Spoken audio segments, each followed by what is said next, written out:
This is Matt Lucas' Big Three. I'm talking to David Harrison.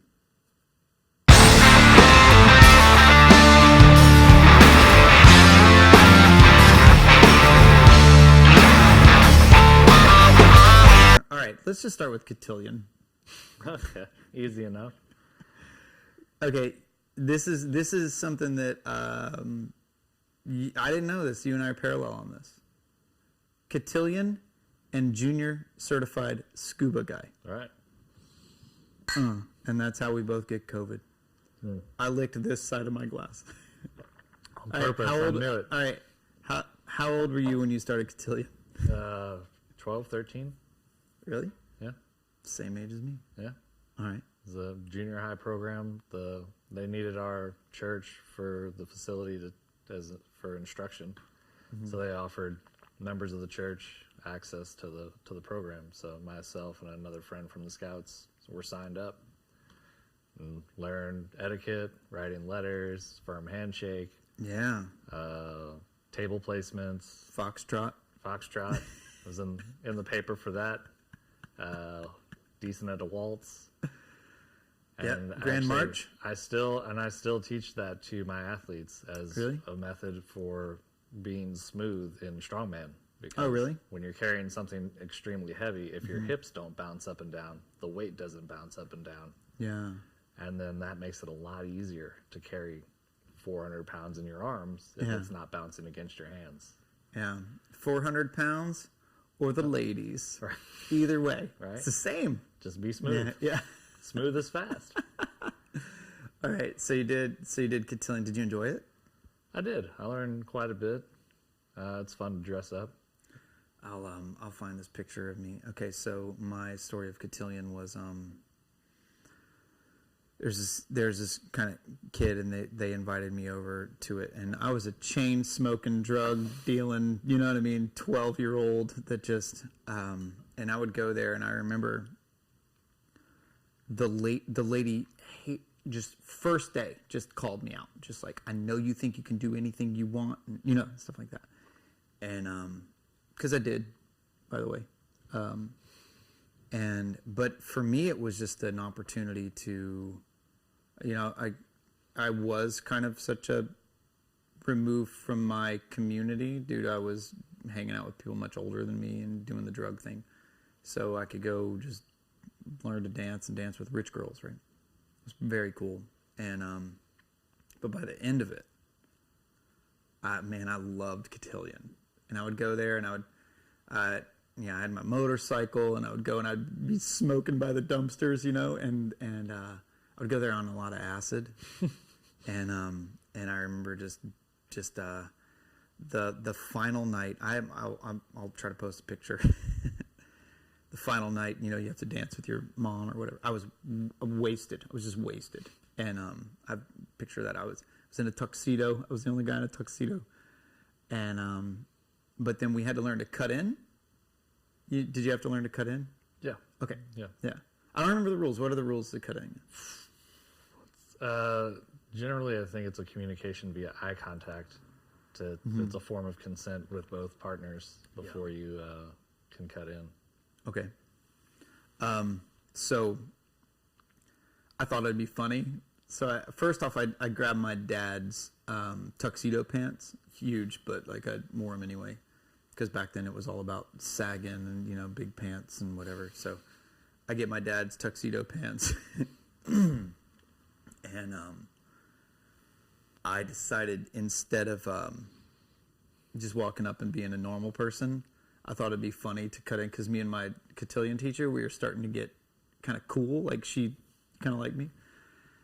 So I cut in by running up and knee sliding.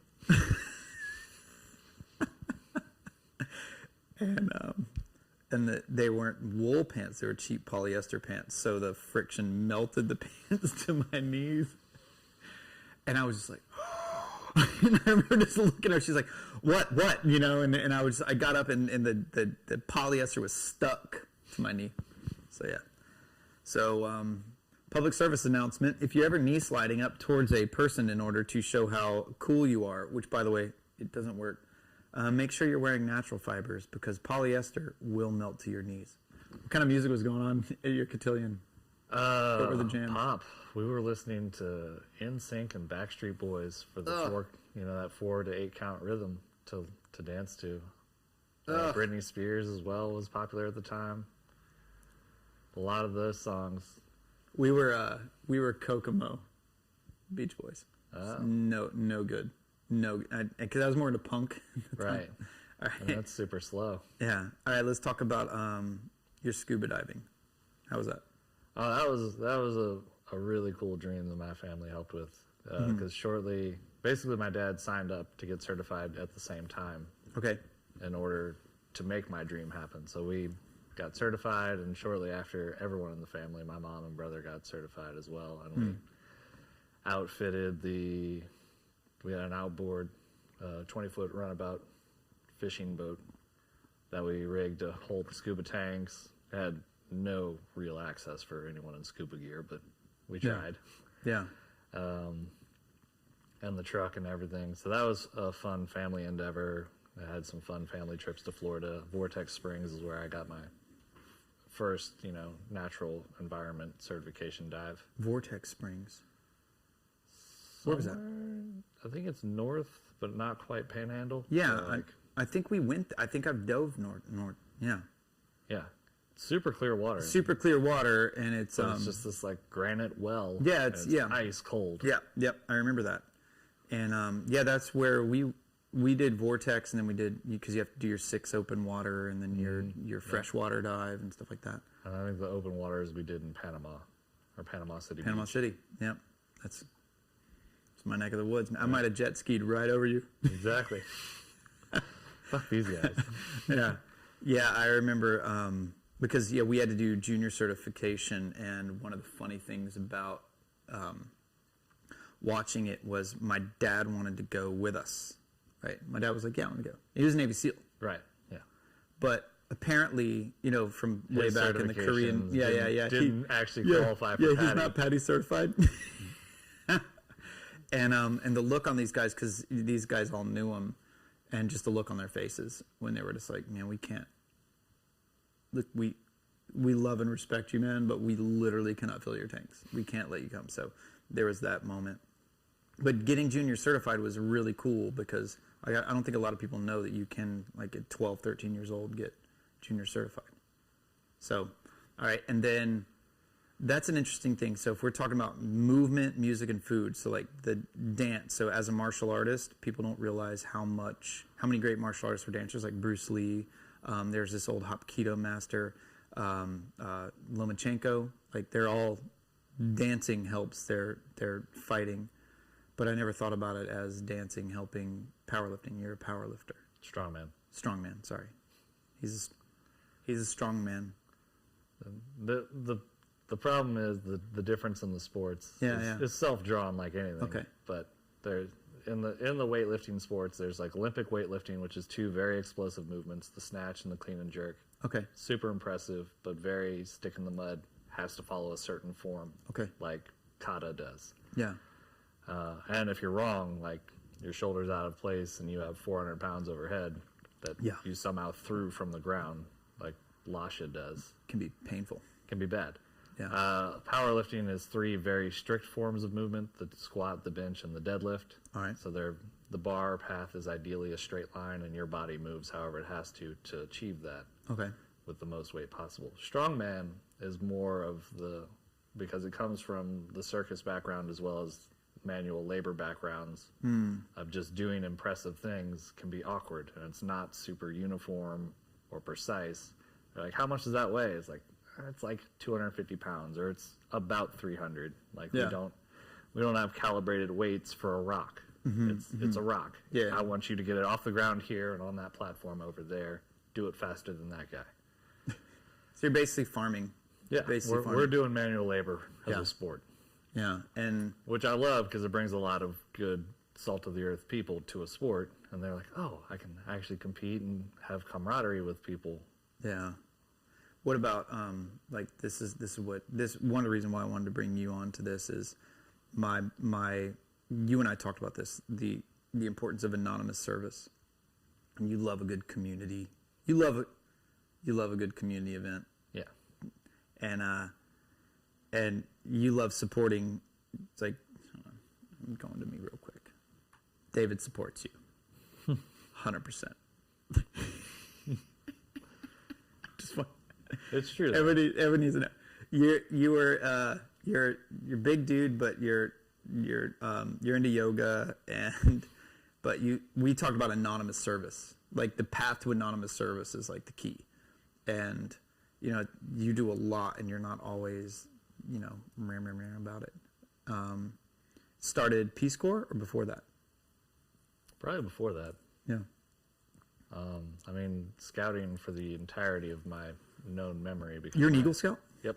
Older brother was an Eagle before me, so he paved a lot of the sidewalks that I walked on until undergrad, where we kind of diverged paths. But being 6.5 years apart, he set a lot of precedents that I followed. So he played soccer, I played soccer. He did karate, I did karate. And then there was some divergence in those years, but basically he got Eagle Scout. I definitely wanted to get Eagle Scout as well. And then he went to college, I went to college. He did the Secret Service for a year, figured that wasn't what he wanted to do. I still went through school, took a little longer to get my design degree because spring semesters I just would lose focus. And it took a little longer. And somewhere near the end of that, I realized I didn't want to graduate like my friends who graduated on time and just go into a career. And they just kind of got locked into this rat race path of taking on debt to buy consumer stuff, cars, TVs, and apartments. And I was like, I want to learn more. I want to learn another language. Like I've studied Spanish, but I don't know it. And so I looked at Peace Corps, and there was an old family joke of oh, run away and join the Peace Corps, run away and join the circus kind of thing. And I was like, I could do that, couldn't I? And I had done a really affordable mission trip through a college program, one of the youth groups, for X amount of money. It was insanely cheap to go to Costa Rica for a week. I was like, yeah, count me in. And I got to help them, build this retreat center. We varnished doors and painted the roof and all these things, and I was like, yeah. So I started doing the homework, did the paperwork for Peace Corps, and one of the coolest things that I read doing the research for that, probably Mom bought a book from the store and brought one home from the library, was that if you go and think that you're going to change the world and they're going to build you a statue, you're going for the wrong reasons. Nope, I get it. Yeah, I'm going for me. Yeah. People think, oh, it's so selfless of you to go and do that for them. I didn't really benefit them.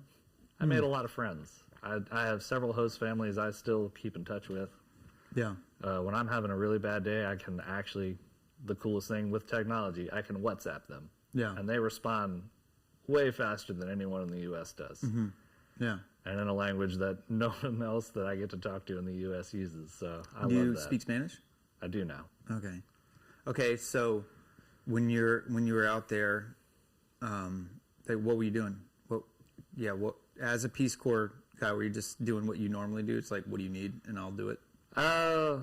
There's a lot less command and orders than you would think. You think they'd give you a lot more guidance. They give you some training to kind of help you prepare, but there's only so much they can teach you in 3 months. Yeah. And not enough of the right things, because every situation for every community that every volunteer is sent to is very unique, except for the isolation and the emotional hardships.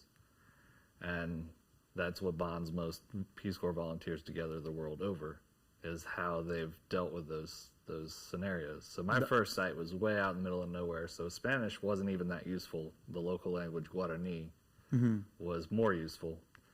So I spent a lot of time waiting for buses with a set of note cards, just studying with 3 languages, Spanish, English, Guarani, on multiple sides of the card, and She seré David, she llama por cuerpo de paz pegua, or she Estados Unidos gua, she Louisiana gua, learning the script, the initial script to introductions. Which is a lot more useful than I realized in high school, of oh, hello, my name is the most used phrases for traveling. Yeah. Later on, you need to learn darker, lighter, wet, dry, contrasting words to really communicate things with people. Right. But that's when you start to learn the difference between what fluency is and what fluency you need is. Yeah. Damn. And But as far as like service, like what we did, I spent a lot of time drinking tea. So I still drink the tea. This is mate. This is the hot water version. My cold water one that I duct taped to look like R2-D2 is in the truck. That one's called Tet Day. And everyone sits in a circle. There's a ritual of passing it around, where one person is serving and passes the tea on to the next person. And when you're done drinking, that's when you say thank you. You don't say thank you, they'll just stop serving you. And it's kind of funny because you just like, you're already feeling awkward and you're like, don't say it yet. Yeah. Okay. Oh, wow. You know, when they pass it to you, don't fiddle with the straw and screw with the flow of the water. Like, there's all kind of little faux pas to learn. And that's probably my favorite thing, was the first day in training after, 8 hours on a plane, dehydrated. Like, all right, learn this. This is what you need to know. This is Tet Day. Sit around, accept it, and you're going to make friends. Yeah. Well, that's, okay, so, and this is really important about, like, the movement, music, and food, right? And when you travel, like, I had a raw food company I was a part of, and everyone would talk to me about, are you a raw foodist, or are you a raw? And I'm like, no, because when you're a raw foodist, it kind of removes you from so many people. If you travel, like, even if you don't speak the language, you can work out with them, you can eat with them, or you can, or you can just sit around, listen to music, and share music. You can learn. It doesn't matter what's going on in your culture. But the other thing about it is, I had that raw food company that I was a part of, and people would be like, "Are you a raw foodist?" And I was like, "No, I'm not a raw foodist," because it's a when we talk about privilege, I mean, that's your privilege. Like, we have the privilege to eliminate more things from our diet than most people will ever even have available to them, right? And stand around and wax on about, indigenous people only eat, but, like, go live with them and figure out what they eat, and I would talk to folks that they were just raw foodists, or they were just vegans, and then they go off and then they meet a family, and then the family kills a pig, and then it's a big celebration, and they're like, no, I don't eat. And they're like, motherfucker, that's like, yeah, you're not eating pig every day. It's not worth, like, slugging down pork rinds at the 7-Eleven. Like, this is a once every 3 month celebration. So I told him, I'm like, I'm not a ist on anything. I'm gonna, it's like, if I already can't speak your language, and I already, it's like, how are we gonna connect? And that's kind of one of the cool things about movement, music, and food, right? Mm-hmm. I've sat around with so many people, we don't speak the language, but we play together, whether it's sticks or hitting pads or working out. I've sat around with people where I don't speak the language, where we don't know what we're talking about. We just share, music, like tapes or records, or we just cook. And some of my favorite times of being in, I had these roommates in Germany. And it was a Russian and a German, and, like, I didn't speak Russian or German, and they didn't speak English or Russian. None of us spoke each other's language, so we just had, dictionaries out, English to Russian, and all we had, and food, and we just put on some good music, and we just sit around, just kind of look at each other and be like, so, and just like, did you ever have to do any of that stuff? Somewhat, yeah. I still have my Spanish Guarani dictionary, which was super helpful. Because once I started getting mastery of Spanish, it was easier to use that dictionary. Okay. I also have an English to Guarani dictionary, which... Where was this? Where were you? Paraguay. Paraguay. Which is smack dab in the middle of South America. Hold on. For those of you that are from there, it's called Paraguay. It's true. I have to speak to my American audience. They don't... I am 4 years of Spanish in public Florida school. And my joke is the only thing I really learned was how to sleep on a desk. How was the food out there? It's hard not to be mean. I grew up in such an amazing food culture in South Louisiana near New Orleans, and then going to school in Lafayette. The food culture of the Cajun and Creole influence is just top notch.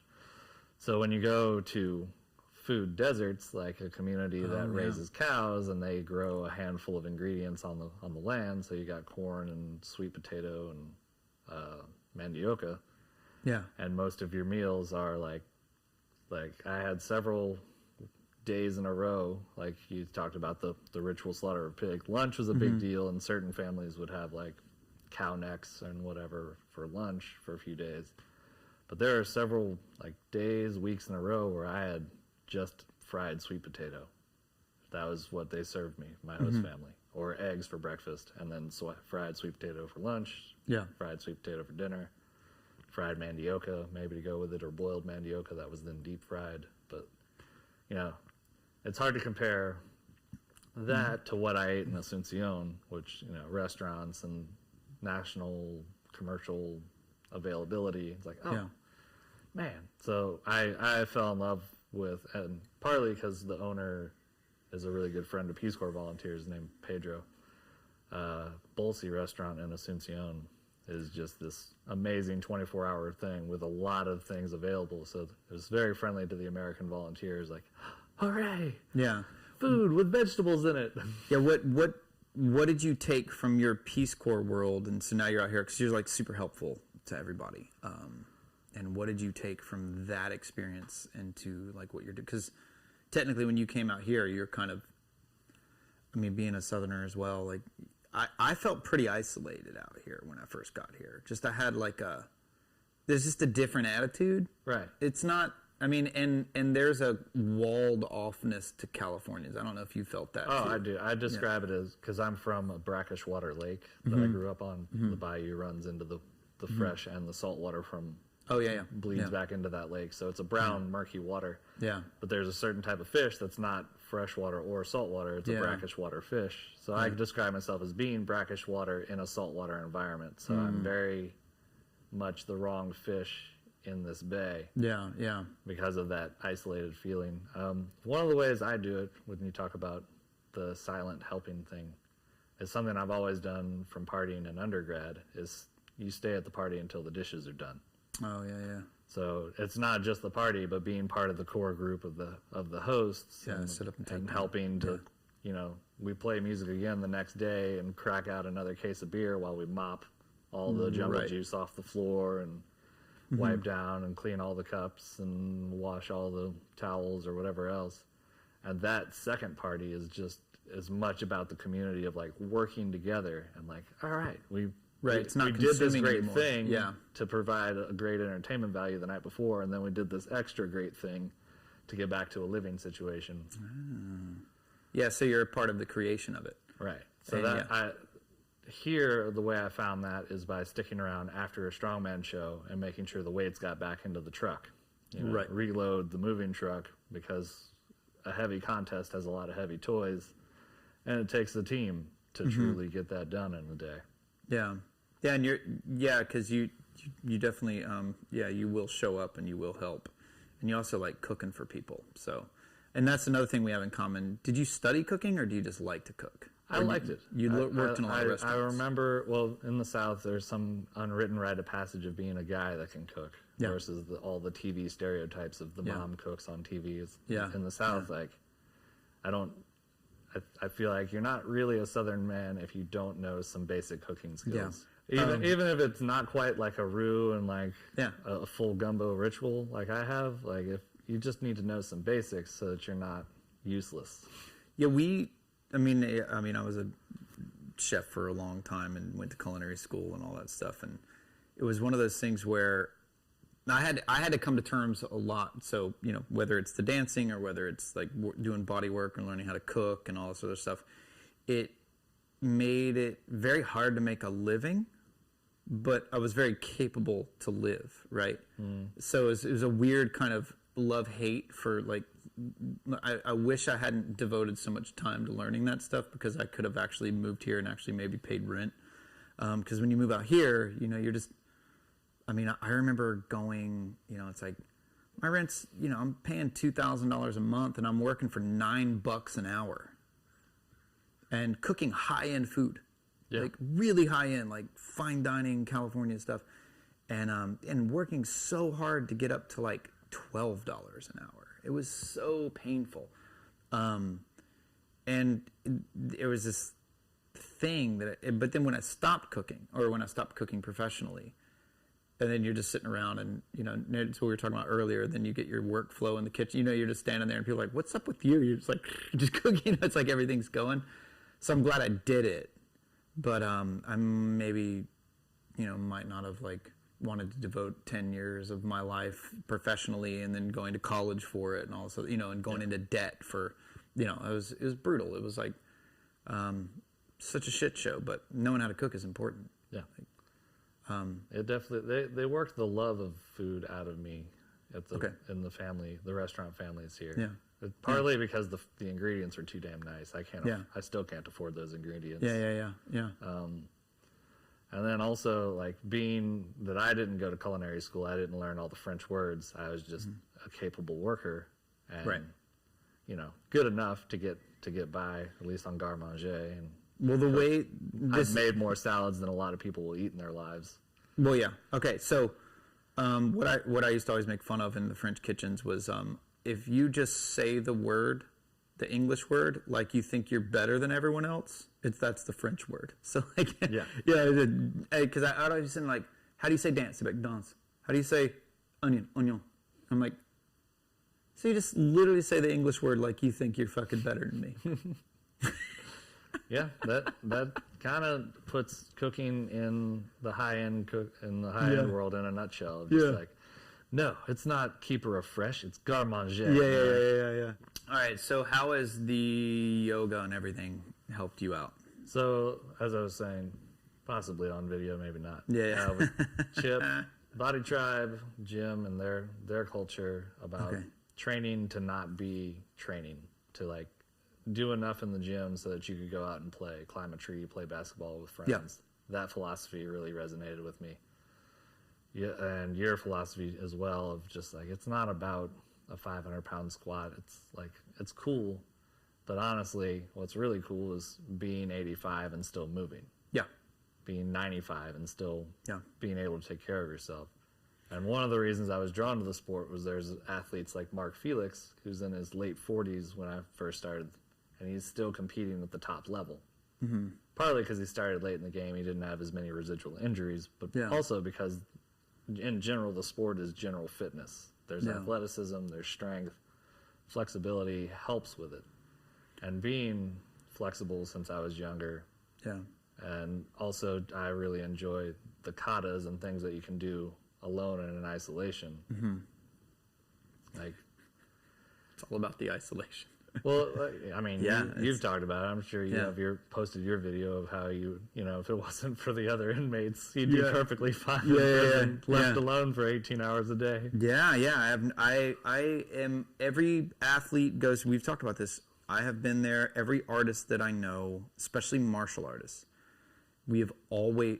I would say, I don't say all of us, but so many times I've connected to people on that moment of like, did you ever just want to go to jail just so you could just be in a room, have a roof over your head and just work out all day?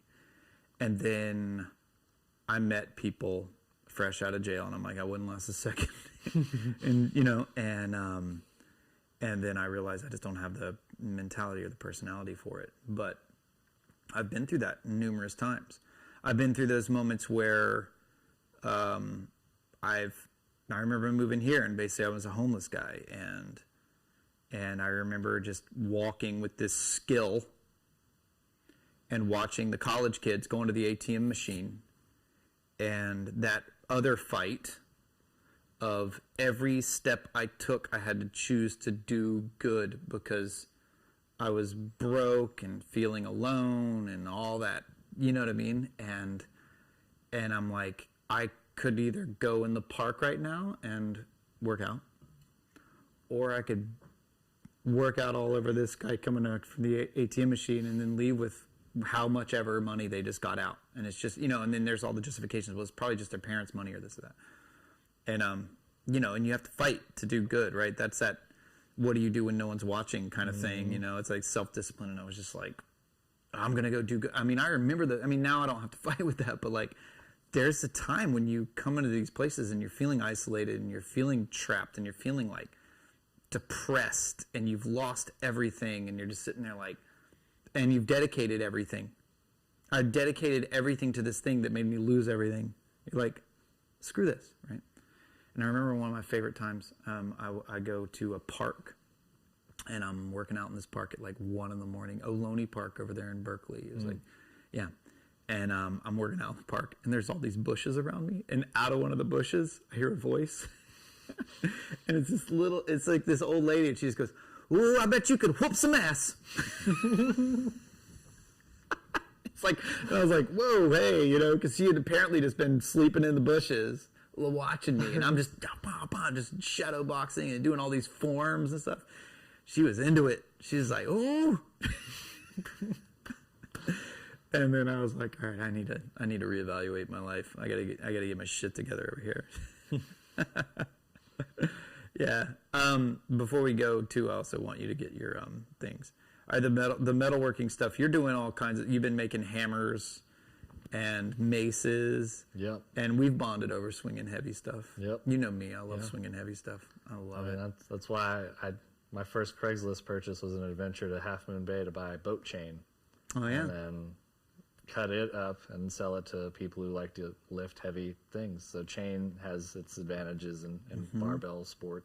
And I was like, Matt wants some giant chain. I love chain.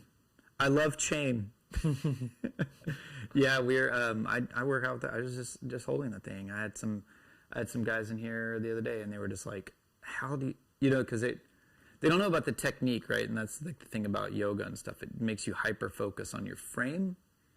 And with strongman, I love strongman. I don't do strong, but I love working on you guys and working with you guys because you're so in your bodies, because you have to carry this thing, and like you can only focus on technique so much until you just have to focus on the sort of chaos that is nature. Kind of, are your hips really bouncing? Is this thing weird shaped? Do I have to move around a thing? You know what I mean? Right. It's like, but in so many other technique-driven worlds, it's always about that perfect line. And yeah, you want that perfect line, but martial practice and dance and all that other stuff is about how can you keep exiting balance and then returning to balance. Yep. And so if it's 500 pounds, you don't go whoa and then whoa. It's like, right. I don't know if you've ever done that with like you're trying to push like a wheel, and and you just kind of go boom, and you're, oh shit, that thing just went way too fast. You know what I mean? And so you're like, oh wait, I just gotta barely move it. Slow as smooth as fast, because if it goes away from you, it's ruined everything. Yeah. Unfortunately for me, next week it's 700 pounds. So the yoke is 3.5 times my body weight. And I can move very fast with 500, but at the 600 to 700, I have to change my stride length because of the swinging of the yoke. If it's too long of a step, I can't recover. Right. My ability to recover from the chaos of it is mitigated. So when we were practicing it 2 weeks ago, it was like, all right, Dave, you were accelerating, but you tried to keep accelerating too quickly. Oh my God. Am I dying again? Nope. No, you're good. I'm just making sure. All right. Yeah, sorry. It's technology. It worked yesterday. Right.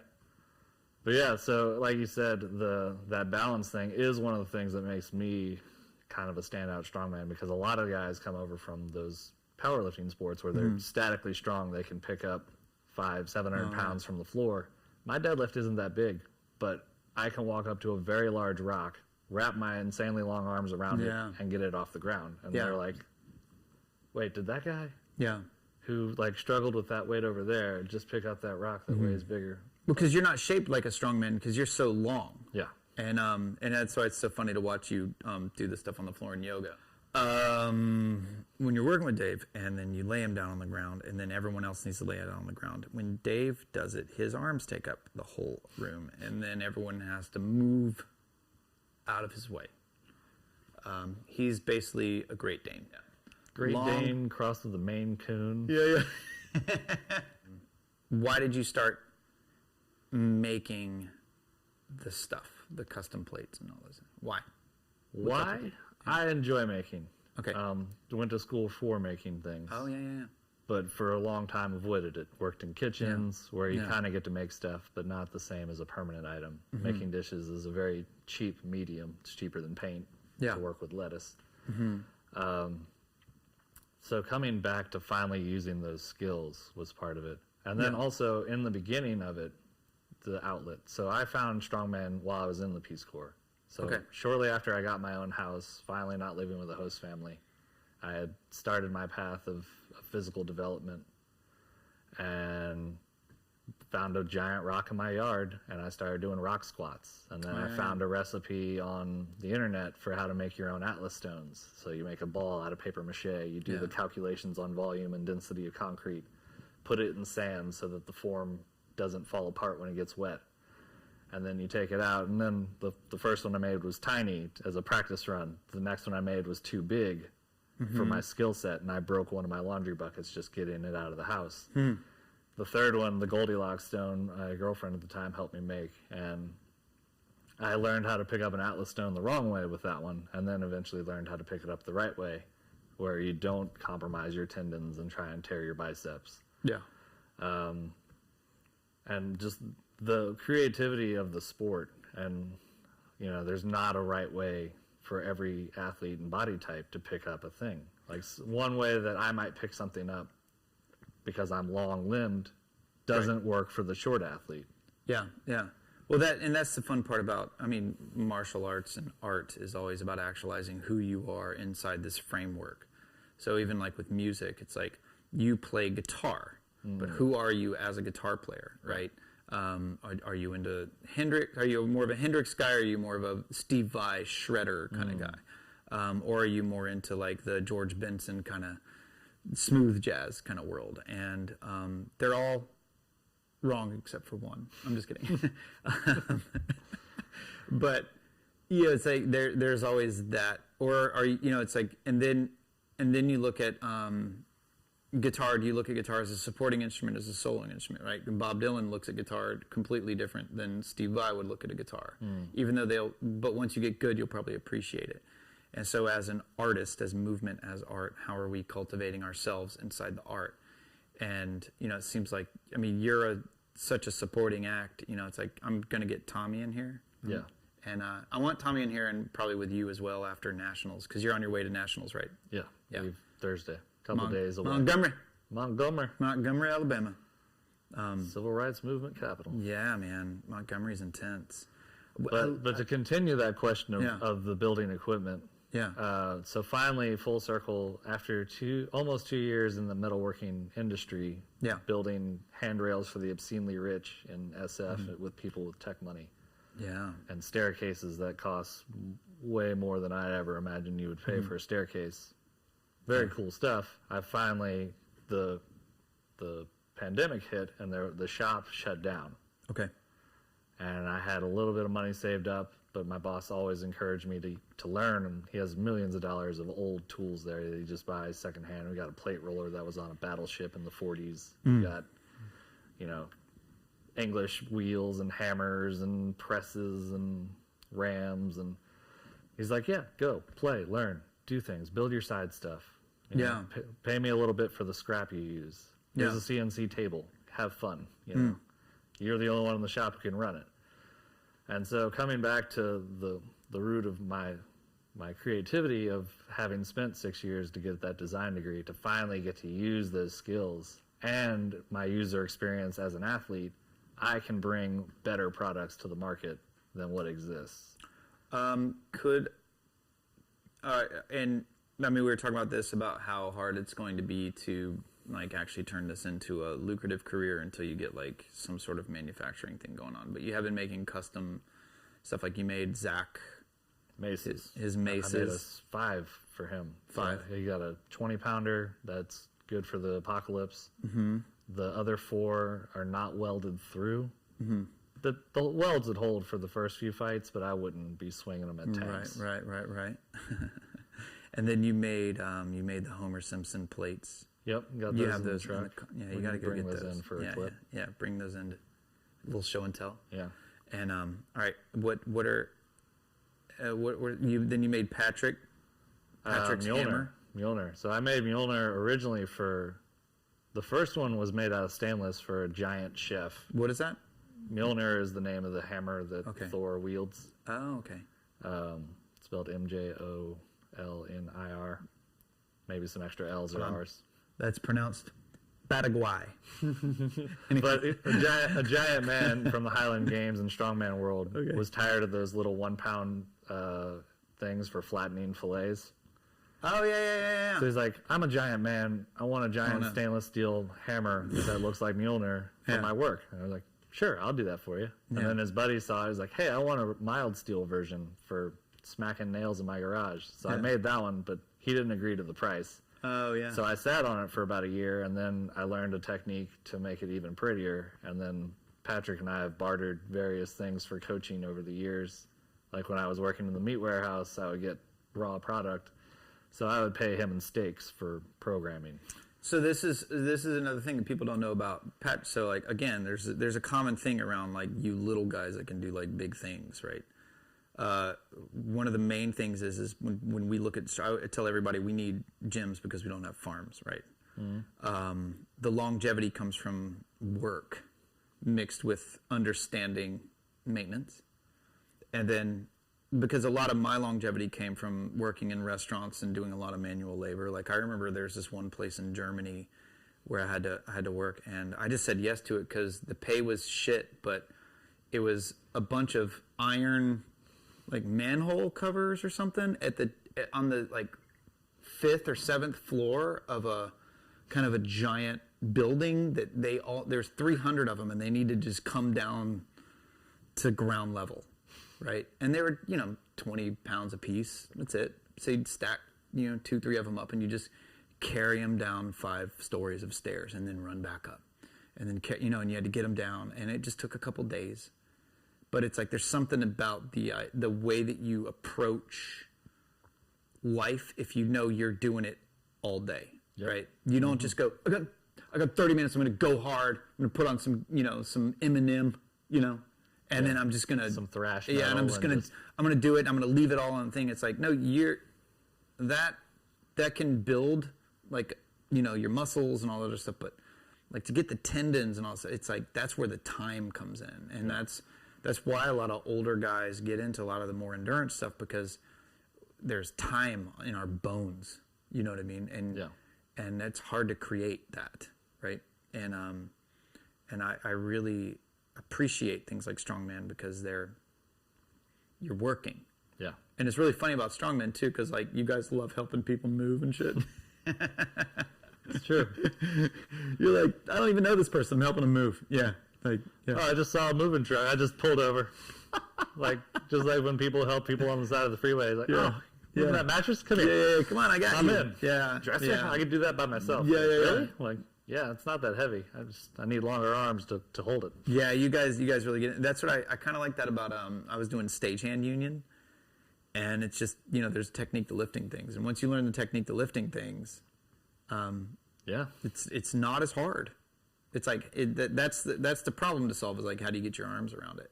Now, I really learned a lot about what it means and your to feet work. under it. Yeah, that's what I've been teaching all my athletes lately. They're like, how do I do this? I'm like, this is your base. Yeah. If you're outside of it, you tip over. Yeah.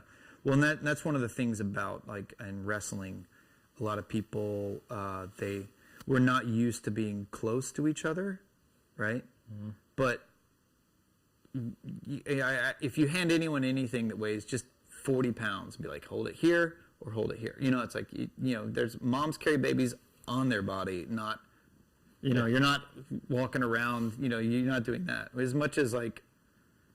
You want to. Yeah, you're being an asshole right now, right? You just pooped yourself, right? You're not allowed to do that, and but it's easier. And so I don't think whenever you're wrestling, there's the grips themselves are important, and then people will hold on, but there's still like a hoop. But this is why I love body work because it's like I'm not on the surface. I'm always through the bones. I'm always through you. I'm punching through you. I'm grabbing through you. Like everything is through it teaches you to not see it. You're just like engulf, frame, and then move. Yeah. And when you can do that, I don't think people understand how much lighter something becomes. Just close it off by an inch. Yeah, we don't see that. So yeah, Strongman's cool. And you guys always have really strong frames, like. I'll work on weightlifters, and you can feel the tension all over. But like when I work on strongmen, there's a difference to like your movement. Yeah, totally. Yeah. All right, what kind of music are you listening to these days? I think we're back on punk. A little bit of ska mixed in there. New metalcore, I guess, is the era, the genre of metal, because there's so many metals. Yeah. Do you play music? You play guitar? I dabble. I've been dabbling since 2004. All right. I have never truly learned enough to perform. Actually, that's not true. I performed in Paraguay. We'll call it a talent show. It's pronounced. I dabble in guitar. I play it more meditatively than for the idea of learning a song and performing it rote. Okay. I often do it for the practice of just reading it, because one of the best things a friend in undergrad taught me was how to read tabs. I was like, oh, Yeah. that's how you read tabs. And then, I did take an elective and learn to read music once, but I still know how to read tabs because that's the vernacular of the day. Did you see that? Did you see that thing that I put up on Eddie Van Halen? I put up this. If you want like a true hero and like a true tinkerer, like it's one of my favorite interviews from 5-6 years ago, of him on this thing on like what it means to be an American, right? And he's just talking about like his life, like he's his family immigrants, and they come here and they're playing guitar and all this other stuff, But the way he played, they had to invent tablature because of the way he played. Like it was his thing, because, it's like, music was just for the things that you can achieve with this hand. But since he was also down here playing with his right hand at the same time, you couldn't write that out. Right. So because D is D, whether it's up on the first fret or the third. And it's this weird, you got something way down here and way up here. And I guess you could write that on a piano, but you couldn't really write that for a guitar player. So you had to so they kind of reevaluated the way that they wrote music for guitar players. So they invented tablature kind of around his playing style. But then the other thing around it is like he invented the, noisy single coil pickups. He invented, I guess, the ability to dip pickups in paraffin wax to shield them. There's all these things that he did that we still benefit from today. And people don't know how, how like active he was in creating the way that we not only play, but the way music sounds today. All this other the way stuff. it's recorded, because of the way the frequencies are manipulated via these different technologies or instruments. So he created these ways that we do pickups. He created like the voltage regular. It's like, preamps were always, pushing the tubes, but then he realized, but he got this awesome amp, but it was a European or whatever, and their 220 were 110, so he was wondering why it was so quiet and took so long for the tubes to heat up, because we didn't have enough power. But then he realized, like, you could get it to sound cool by pushing the power instead of pushing, all these things. He was just a genius, like, physicist, tinkerer. So, there's always that side. All right, 2 favorite bands. Go. Oof. Currently? Yeah. Currently. I mean, Metallica, because of my older brother. Always. Yeah. But to be specific, Black Album and before. Yeah, that's everybody. So, specifically, my first cassette tape was And Justice for All. Okay. Yeah. And then Master of Puppets is a close second. Okay. Other favorite might be Real Big Fish. Ooh. All right. Yeah, I haven't listened to them in a long time. Just especially live, just because they're the way they bring fun and that taking their art seriously but not themselves. All right. That mentality to them. Okay, on Metallica, I'm going to tell you a story. The first time I littered. All right. So I'm a huge Metallica fan. I actually got to jam with Jason Newsted. If you look on my Instagram page, there's a video of me and some friends jamming with Jason Newsted at a kid's 2nd birthday party. Here in Berkeley, probably. That kid's life is downhill from there, right? You're never going to be cooler than like this. Having Matt Lucas this play cast, no, not me, but like the cast of people that were performing on that little video, because we were just jamming out, right? And but it's like rock stars, and I'm just like kind of playing the bass and guitar. Anyways, Black Album's out, and then they make their next album, Load, or what? Yeah, I think it was Load. Load came right after. Black Album blew him up, threw him into the pop world, right? It's the first time James Hetfield ever sang. No matter how far, he kind of went there. And then beautiful record though. And then Load comes out. So guess who's at the record store at midnight, right? Buy the record store. Yeah. A record store is a place that you can buy. Pronounced. It's pronounced. And so I go there, buy the album, midnight. I'm stoked. I put it in, and I was like, what the and then I fast forward to the next thing. I had this big green Cadillac, and I'm in my Cadillac, and I had killer sound system in it. Put it in, fast forward through that song, that's no good. Nope, no good. No good. And all I did was I just was like, what? And I ejected it, put it in the case, closed it, and just threw it out the window. This is the first, I think that's the only time I've ever littered. But I literally was just like, oh, all right. So that was the end of my ever buying a Metallica. I don't want to say they died to me after the Black Album, but they're not my thing anymore. It's like, I just realized, yeah. The art changed, whatever. Yeah. They went different directions, but what they created to what they were creating had changed. And they almost came back with it with Death Magnetic, but honestly, Well, what they were doing at that point is they were trying to be Metallica, and that's what doesn't work. They're a caricature of themselves. So the Black Album was an actual evolution. They're getting older, they're more sensitive. He actually sang, and it hit because it was very honest. Yeah. It was honest, right? But then they made some albums that people were like, nah, not very cool. So they're like, all right, we're going to give you the old Metallica. That'd be like being like, that's the same equivalent as if you and I were like, we're going to Panama City and we're going to show these young people how to party like we did. Yeah. No, don't do that. No. It's going to be very sad. It's going to be very, and it's going to show that you're trying too hard. It's Metallica. They are our generation's Led Zeppelin. I feel, hands down, Metallica to me is probably top 2 greatest bands to ever. If you put in Master of Puppets, it's a masterpiece to me. And not only that, but unlike Zeppelin and all those other bands, their music is so orchestrated so perfectly. When symphonies and stuff do it, respect. Or Rodrigo and Gabriel. Yeah. It's the reason I love them. Yeah. Their Metallica covers. Yeah. Well, in general, they Stairway to Heaven. They cover a lot of metal bands, but but there's nothing like a Metallica song. They're perfect. They tell you stories and all that stuff. So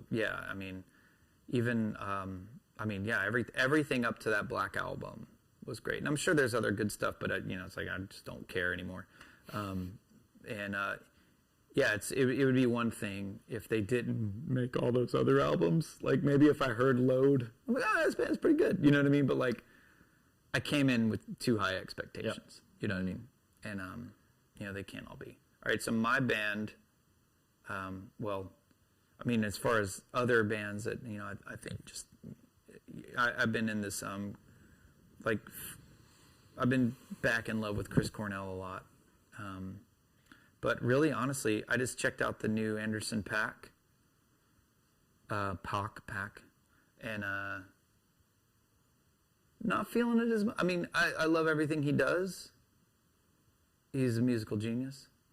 But there's something about the way he produced this last one. He has a baby voice. And I don't really feel like, it's like, I'm not really into listening to a baby. I don't really want to hear a baby. Babies can't talk for a reason. But anything important to say? I don't know shit. Yeah, but Anderson Paak is always going to be the funkiest, and he's so great. Him and Kendrick Lamar are always masterful at what they do. But it's a little weird listening to it. It reminds me of do you ever listen to Silver Sun Pickups? Mm-hmm. Okay, Silver Sun Pickups. He always sounds like it's baby rock. I call it baby rock because listen to Silver Sun Pickups and imagine a baby singing. That's him and Coheed? No, Smashing Pumpkins. I feel like he's a baby. And he even shaved his head so he kind of looks like a big baby now. He's like, he looks like a giant. I mean, again, I'm saying this as a fan. Like, I've seen Silver Sun, Smashing Pumpkins is always great. But, like, when I hear it, there's a moment of recalibrating my head to be like, okay, adults can sometimes sound like babies. Yep. A little too high, too nasally. Yeah, and the other thing that took me out, like the other baby voice that takes me out, when I listen to PYT by Michael Jackson, and it's got like the chipmunk voice in it. And every now and then you hear some baby chipmunks and shit, and it's like, I get it though. I mean, PYT. If you don't like PYT, yeah. All right, anonymous service. What are you doing for anonymous service right now? Anonymous. You're always we plaster our name constantly over Strongman stuff. Yeah. But for one of our contests coming up, it had Static Monsters has a deadlift at a specific height. So commonly people will put wagon wheels. So instead of your normal 17.5-inch weight plate, this one's a 26-inch weight plate. Mm-hmm. And then Tommy, who's been the Beast of the Bay since he moved here, has a really sweet logo with the bear and the Golden Gate Bridge. I did an artistic version of that where I cut it with the CNC plasma, put the bridge, put the bear in front of it, painted it, and those are our wagon wheels for that contest, October 24th. That's kind of cool. Are you excited about your competition? I am. It's kind of fun to like be able to say, oh, I'm going to nationals. Like at first I was like, I'm not worthy. Seriously, Wayne's World, we're not worthy. Like, I'm looking at these numbers and weights when they revealed the events 3 months ago, and I'm like, that's nuts. I can't move that. That's 100 pounds heavier than anything I've lifted that way. Mm-hmm. But the other 3 events that are kind of movement-based, I'm like, I can do those. For strength, how are you eating? Whole foods, mostly. Okay. Because you don't have, like, a strict diet. You just eat. When I'm doing well, I do meal prep. So I'll cook for a week. Use my old culinary skills from a restaurant, and I'll cook pork or beef or whatever, and a bunch of veggies and some starches. Yeah. And when I do really well, I actually portion them, and then those lunches are there for a week. Yeah. But you don't like eat for like gains or any. You don't have. I've tried. I've done it. I've learned how to do it from an author that used to live in SF, who moved to Austin. Tim Ferriss wrote The 4-Hour Body. Yeah. And through his writing, I learned about the GOMAD. So if you squat and drink a gallon of milk a day, even someone who doesn't gain weight easily can gain weight because you get enough macros, you get enough proteins and fats, and you get into calorie surplus that even I can gain weight. So I learned how to control it. I learned that I don't like it because I basically have to stay so full that I'm nauseous 18 hours a day consistently for weeks to actually gain weight. And then outside of the yoga spectrum of it, where I don't feel comfortable in that size body and it takes time to grow into it. Yeah. Hence the old man strength things later. So I've slimmed back down from like a 204 AM weight to 192 because I'm very comfortable at this size. Yeah. And eventually with training and eating a little bit better, I'll get back to close to that size, but really chasing giant goals, the big ones that I'll probably do it again for are when I can afford to go to Iceland and pick up the actual Husafell stone and carry it around the goat pen. Yeah, there's those guys that like Big Tommy and Gabe and those guys, and actually I'm going to get them in here, and they're super big. But then there's you and Patrick, which are you guys are small for what you do, but you actually pack a huge wallop. Like you and Patrick both are competing with people, much larger than you. But I think it has a lot to do with things like dance and yoga and like your dynamic range is full awareness of balance of like, oh, if I just keep stepping, I can keep it moving with an insane amount of weight. Yeah. My nickname in the sport, self-claimed, but a couple people will back it up, is I'm the Prince of Stones. I had a sub 400 deadlift at the time, but I could pick up a 330-pound Atlas stone, which is just an insane ratio of stone to barbell skill. Right. And then I added to it by having made so many Atlas stones. Right. So I have multiple aspects. You have stone chi. I do. There was this old oh God, what was it? This old legend, there's like this giant immovable boulder, right? And then this one master just like meditated looking at the, you know, he looked at until he saw the one point where he could touch it and move it, you know, because no one could move it, but he just found the point. Mm-hmm. It's fiction. I definitely feel like that sometimes. Yeah. So. Well, that's jujitsu too. It's like, I'm just trying to get under you, and then you tip, right? And that's, it's mechanical advantage. And, the gentle way. Yeah, the gentle way. That's what a lot of people, we don't talk about that. And, in this world of MMA and all this other stuff, Jew means gentle. Jew means gentle, right? Cool. Dude, go get the donut. Okay. Yeah. David is going to go get the thing he just made. So we're gonna have show and tell. He's grabbing his keys to his yellow Hummer that he drives. Just kidding. He drives like a normal truck because he's a normal guy. All right, what do you got here? All right. I figured I had a second donut box. These actually had donuts. I'm gonna darken this a little bit. Okay, hold it. Ooh. Done. You want to do it? Okay. Here. No, you do it. Okay, so you got that. Hold on. All right, hold it up to where you can see.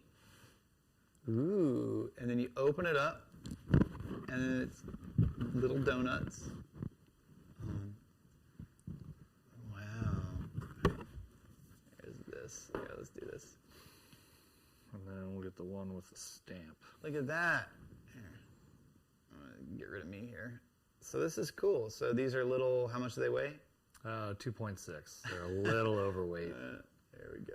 Let's see. Little off on the math with cutting 1/2-inch plate with a plasma cutter. And you hand painted them? Yep. Oh, that's cool. Well, Can did a lot of the work, but still hand painting for sure. Yeah. Oh, that's amazing. Are you gonna do big ones too? Yeah. What would you do?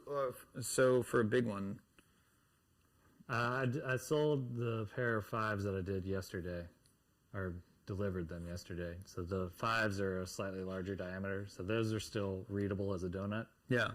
And then the next size, I've got some ideas to do like a pizza. Oh yeah. Pizza would be good. But Yeah. any of the junk foods, because strongman, one of the cool things about it versus bodybuilding is our affluence for just eating crap food as well. Oh yeah. we celebrate life a lot more than Yeah. the. Well, it's not about the vanity; it's about the performance, and it's about the community. You guys are very much a community. Like, Yes. You guys meet in a parking lot, and you guys just carry things around and push cars. Yep. Yeah, that's super cool. Thank you. Yeah. You blew my mind with the stay after the party for the, this is. You stay till the dishes are done. Yeah. That's very, very important. So, I mean, the only other things was just kind of the excitement of developing what I'm calling, I don't have a name for the system, but the multiple, it's basically a Swiss Army knife of strongman equipment. So it's farmers' handles that have uprights that can attach to them. And I just keep trying to develop systemic connections so that I can keep expanding it later on. So it's a 6-in-1 eventually. So it's a frame, it's farmers, it's a yoke, it's a car if you put some straps across your shoulders. Oh, yeah. So it's basically just trying to get everything. You're basically trying to make the ultimate home gym for strongmen. Mm-hmm. So the entry level one day when people are like, I'm starting strongman and I want a home gym, what should I buy? They're going to be like, go talk to this guy and buy his system, or buy the one out of Texas because I'm copying their idea too. And then one of them is just your version of a Thigh Master. Oh yeah, Harrison made. You got my pet rock. Yeah. Come on. It's the pet rock. And it's Harrison made, right? Yeah, Harrison made. Harrison made. Do you have a website now, or is it? No, my goal is not to have a website. There's an email address currently. It's harrisonmadedh@gmail. Yeah, because I'd rather have a relationship with my clients. Yeah. Because you're getting craft pieces from a craftsman. You're not getting highly manufactured things from someone that shipped 1,000 miles away. If you have a problem with my product, you talk to me, we fix it. And then I learn how to make it better for future people. Well, and what you do, it is kind of one of those things like you should know you. Yeah. Yeah. And if you know them, you're going to support them, guaranteed. Yeah, there's trust. Because and if David knows you, he will support you, and he'll make you gumbo. Oh yeah, He's made me wonderful gumbo. So thank you very much.